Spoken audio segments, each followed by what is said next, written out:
There was a time when humanity believed that suffering was permanent, that pain was destiny, that life was a script written by an unseen hand. But then, something shifted. From ancient India, a young prince walked away from a life of unimaginable luxury, power, and royalty. He wasn't seeking to rule more kingdoms. He was seeking to understand the human mind. His name was Siddhartha Gautama, the man who would later become the Buddha, the awakened one. This is not just a religious story. It is a psychological journey, a scientific exploration of the mind. It's a blueprint to understand why we suffer, and more importantly, how we can end that suffering. More than 2,500 years ago, in a place we now call Lumbini in Nepal, a baby was born to King Suddhodana and Queen Maya.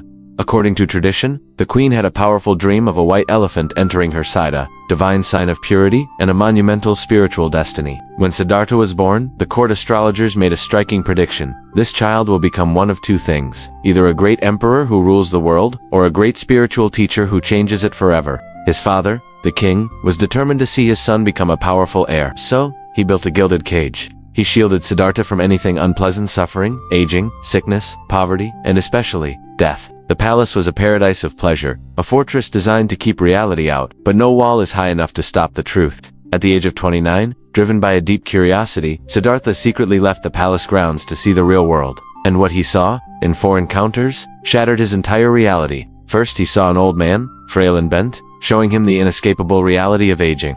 Then, he saw a sick man, writhing in pain, revealing the universal truth of suffering. After that, he encountered a funeral procession, confronting him with the stark finality of death. And finally, he saw a wandering monk calm, peaceful, and free from attachment. For the first time in his life, Siddhartha understood a profound and terrifying truth. No amount of beauty, no amount of wealth, no relationship can escape the cycle of aging, sickness, and death. This shock is what modern psychology calls a cognitive awakening, the moment an illusion breaks and reality floods in. The golden cage had burst open.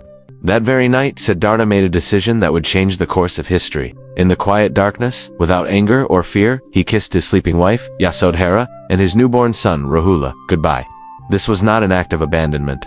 He didn't leave because he didn't love them. He left because he loved them, and all of humanity, so much that he needed to find a way to end suffering for everyone. He took off his royal jewelry, he cut his long, princely hair, and he walked into the vast, dark forest unknown, alone, and for the first time, truly free. For the next 6 long years, Siddhartha embarked on a grueling quest for answers. He joined groups of monks and practiced extreme self-discipline. He mastered intense meditation, breath control, and physical hardship. There were days he ate just a single grain of rice. His body withered away, his bones pressed against his skin. He pushed himself to the absolute limit of human endurance. Yet, the answers he sought did not come. One evening, on the verge of collapsing from starvation, he finally realized a profound truth. Extremes lead nowhere. The life of endless luxury in his palace was a dead end, and this life of extreme self-torture was also a dead end.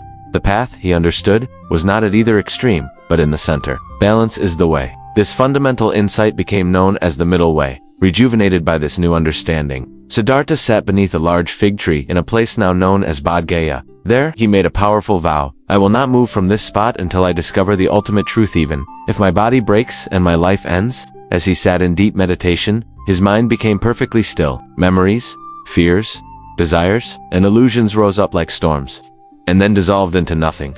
Modern neuroscience actually has a name for this state: meta-awareness. It's when the brain learns to observe its own thoughts without identifying with them. We now know that deep meditation strengthens the prefrontal cortex, the center of focus and self-control, and reduces the activity in the amygdala, the brain's fear center, activating pathways of inner peace. And in that profound silence, under that tree, Siddhartha finally saw the deepest truths of psychology and existence. He saw the 4 noble truths. First, life inevitably includes suffering. Second, this suffering has a cause. It comes from attachment, craving, and aversion. Third, suffering can end. Inner freedom is possible for every single one of us. And fourth, there is a clear, practical path to end that suffering. This path is the Noble Eightfold Path. This path consists of right understanding, right intention, right speech, right action, right livelihood, right effort, right mindfulness, and right concentration. This wasn't a set of beliefs to be memorized. It was a method, a practical guide. It wasn't a religion, he discovered. It was a psychology of awareness. When this ultimate realization dawned, Siddhartha was no longer just Siddhartha. He had become the Buddha, the awakened one. After his enlightenment, the Buddha didn't retreat into isolation. He spent the next 45 years walking across India, teaching the world what he had discovered. He never claimed to be a god, perform miracles, or hold any divine superiority. Instead, he said something truly revolutionary. I am awakened, you can awaken too. People from every single walk of life, kings and farmers, prostitutes and soldiers, monks and merchants all came to learn from him. Buddha never asked anyone to believe him blindly. In fact, he encouraged skepticism. He famously said, "Do not believe something just because it is written in a scripture. Do not believe it just because I say it. Test it for yourself in your own experience. If it helps you end suffering and brings you peace, then accept it." This approach is astonishingly similar to the modern scientific method. Observe, test, and verify. At the age of 80, the Buddha peacefully passed away in Kuti. His final words to his followers were simple, yet profound. All things are temporary. Work on your own awakening with diligence. Today, over 500 million people around the world follow his teachings.